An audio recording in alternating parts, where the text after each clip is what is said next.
Alright, hi guys, good morning. So, andito po tayo ngayon sa Port of Manila, getting ready na isakay itong ating ride. So, mamaya, ikakarga natin to sa barko. So, barge, kasama ng mga construction materials namin sa project site. Ayan, mga ilang truck yan na magkakasunod. So ito, at saka kasama natin ang logistics officer natin, si Marshall Lapos. So ayan o, parang siya yung hari ng Tondo eh. Hari ng pier eh. Ayun, so okay guys, mamaya idudugtong natin yung vlog natin tungkol sa ride naman, pagkababa natin. I mean, hindi pala, I'll be gone for a few days kasi mawawala ng signal sa barko.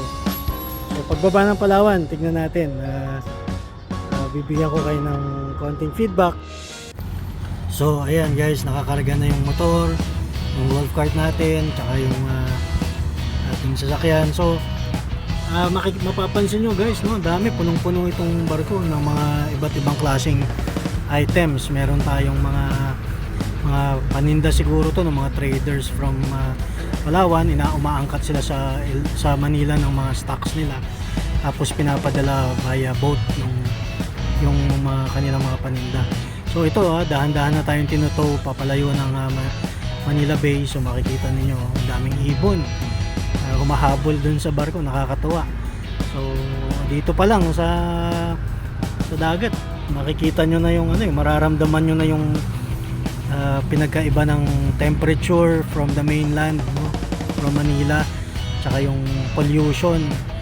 Tapos pagsakay ng barko, fresh air na kaagad dito sa may dagat. Yun guys, so inabutan na tayo ng sunset. Tuloy-tuloy tayo a few hours from Manila. I think nasa may Batangas area na po, so ang ganda ng sunset. Kitang-kita yung pag-iba ng kulay ng dagat. Ito, mga bunk beds po yan. Doon dyan natutulog yung mga pasahero. So, ayan ang ganda. Ayan, so nakasakay na tayo ng barko ngayon. Yung bike nandun na rin sa baba. So, meron palang bunk beds dito sa barko, sa parang roro. So, nandito kami sa aircon. Ito naman yung hindi aircon. Okay, common room lang. So yung aircon room nasa 2,000 plus per head. Yung hindi ata nasa 1,000 plus lang. So pwede ka rin magdala ng pets, pet friendly. Tsaka magdala ka ng baon mo kasi cup noodles lang tsaka mga junk food yung siniserve nila.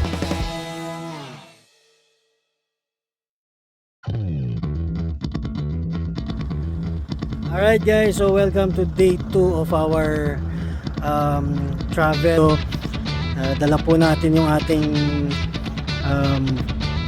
big bike. So ngayon nandito na from Manila, nag-stop over na kami dito sa Coron. Nandito na kami sa Philippine Ports Authority, Port of Coron. So makikita nyo, dito kami nakasakay. That's the vessel June Aster by Atienza Lines. So makikita nyo halos lahat ng mga naka-board doon halo-halo na mga personal items. Tapos nakakatuwa, may mga sibuyas, repolyo, sitaw, mga kotse, mga motor, name it, from toothpick to smaller than battleships kaya na i-transport. Ito pa nga, mayroon pa ditong mga furniture from Manila. I guess siguro kasi kulang na kulang ang supply dito sa Palawan, so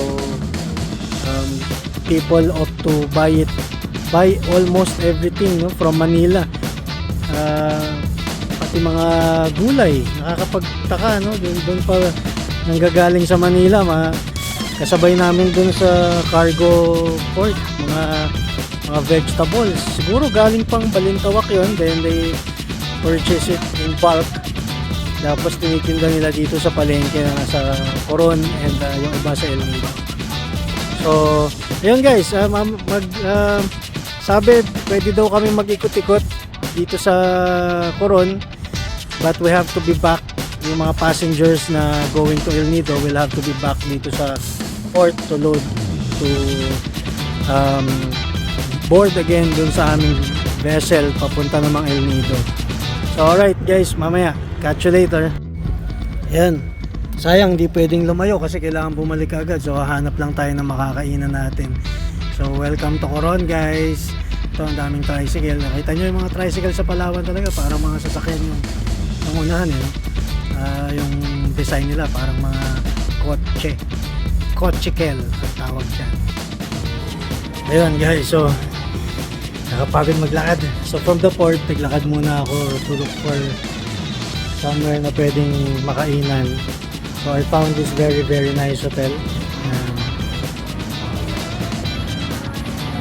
So yung meron sila sa lobby nila ng map ng Coron. Laki pala, laki rin ang yan. So dito tayo yung kanilang lobby.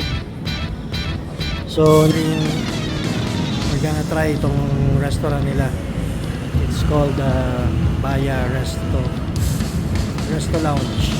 So nasa beachfront din siya. Ayan, yun na po yung beach, I mean dagat.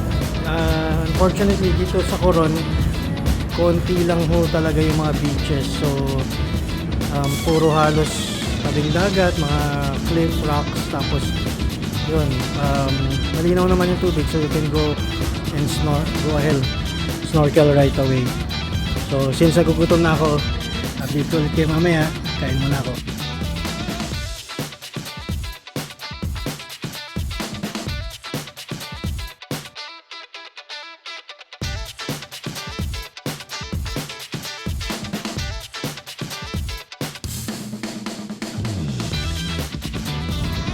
Alright, so kakatapos lang natin mag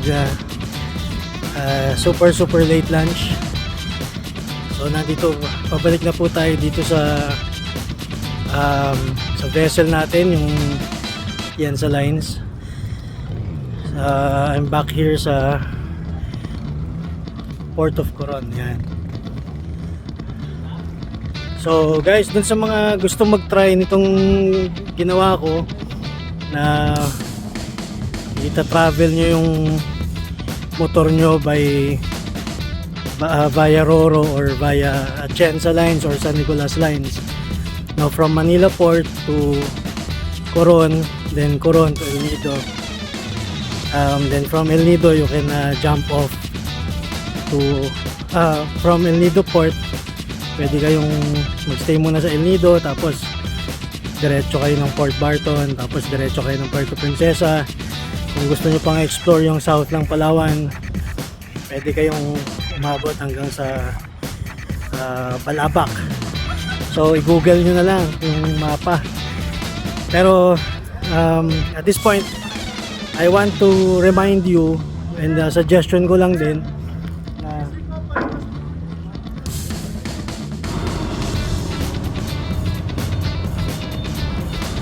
ayun, naputol po tayo kanina kasi pinalabas nila yung motor dahil nakaharang siya dun sa lalabas na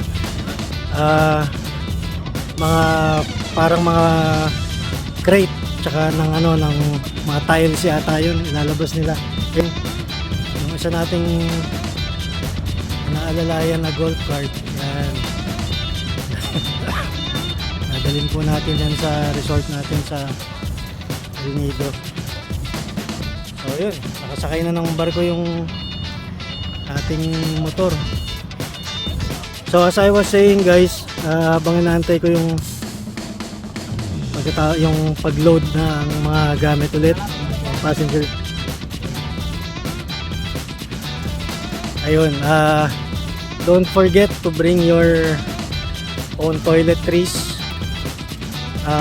Kung sakaling gagawin nyo rin tong ginawa ko na pag-tour,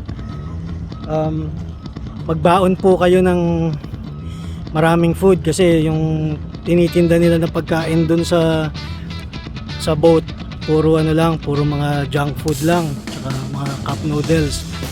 Kaya nga gutom na gutom ako kanina nung pagbaba ko dito sa Coron. So I had to look for something to eat muna. Yun, hinihingal pa ako kasi nagmamadali akong buhatin. I mean, ibuelta yung motor natin. So yun guys, magdala rin kayo ng wet wipes. Very ideal kasi syempre ang mga CR dito, wag nyo pong i-expect na class A. Marami po kailangan pong naka-prepare tayo na gumamit ng mga dibuhos na toilet, walang bidet. So of course syempre medyo kinakalawang din yung mga CR nila kasi matagal na rin tong barko na to. So yun guys, yung mga friendly reminder. Okay, tatamaan yata ako ng forklift, lilipat ko muna. So idudugtong ko lang yung pinag-uusapan natin kanina na dito sa ating barge kinakarga yung mga supplies na nanggagaling pa sa Manila.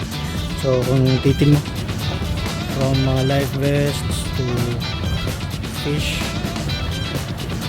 pati mga itlog, gulay, patatas, ano pa ba?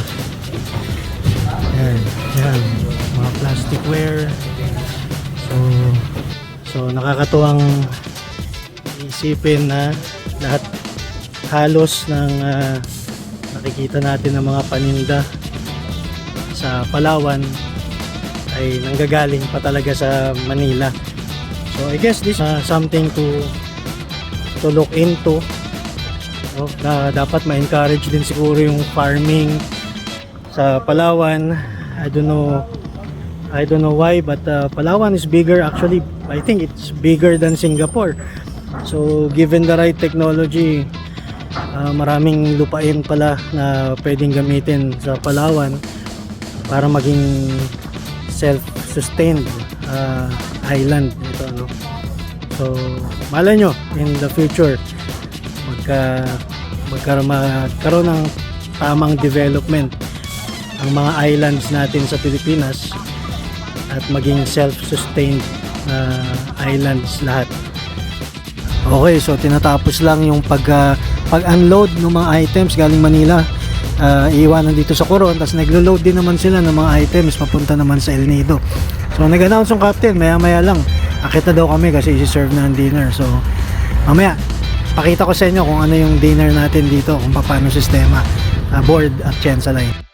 Okay, nandito naman tayo na sa second floor. Ito po yung tindahan na sinasabi ko na puro junk food, no? Tsaka soft drinks.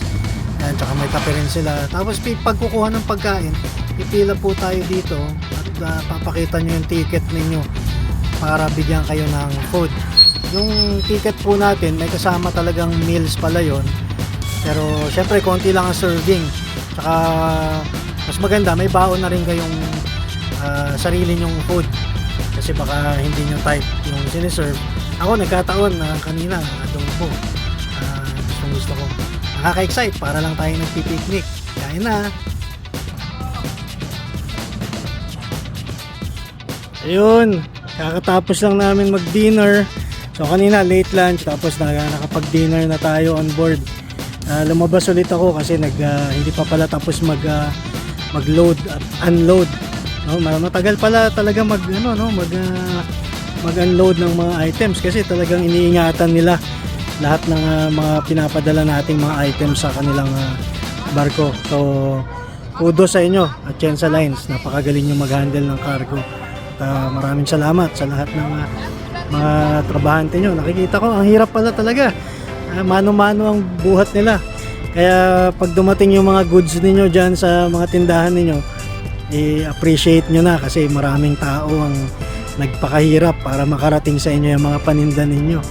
At doon sa mga nagre-reklamo na masyadong mahal yung mga tinda sa Palawan, siguro naman maintindihan nyo na napakalaki nga naman ang kailangang gastusin para makarating yung mga items na yan dito sa Palawan. So anyway, medyo pagod na rin tayo. So maya aakit na ako dun sa cabin para maka-experience naman ng aircon at makapag-charge ng mga gadgets. So yun pala guys, huwag nyo kakalimutan pag nagbiyahe kayo, parati kayong merong dalang power bank. So kung kaya nyo, 2 hanggang 3 power bank. no? Para sigurado kasi dahil wala kang gagawin sa barko ng ilang araw, malamang yan puro ka cellphone tsaka tablet. Ako nga dala ko pa yung laptop kaya nakapagtrabaho pa rin ako kanina. Yun nga lang, walang internet, so hindi ko rin ma-send yung mga email. Anyway, bukas ng umaga batiin natin ang day 3, no, ng ating trip. So malamang yan nasa El Nido na tayo or on the way to El Nido tomorrow. So from El Nido magtatrabaho muna tayo doon. Nagkataon naman ang mga construction projects kasi natin nandun din sa mga lugar na pupuntahan natin, no? So tamang tama. Okay, so guys, pahinga muna at see you all tomorrow and God bless.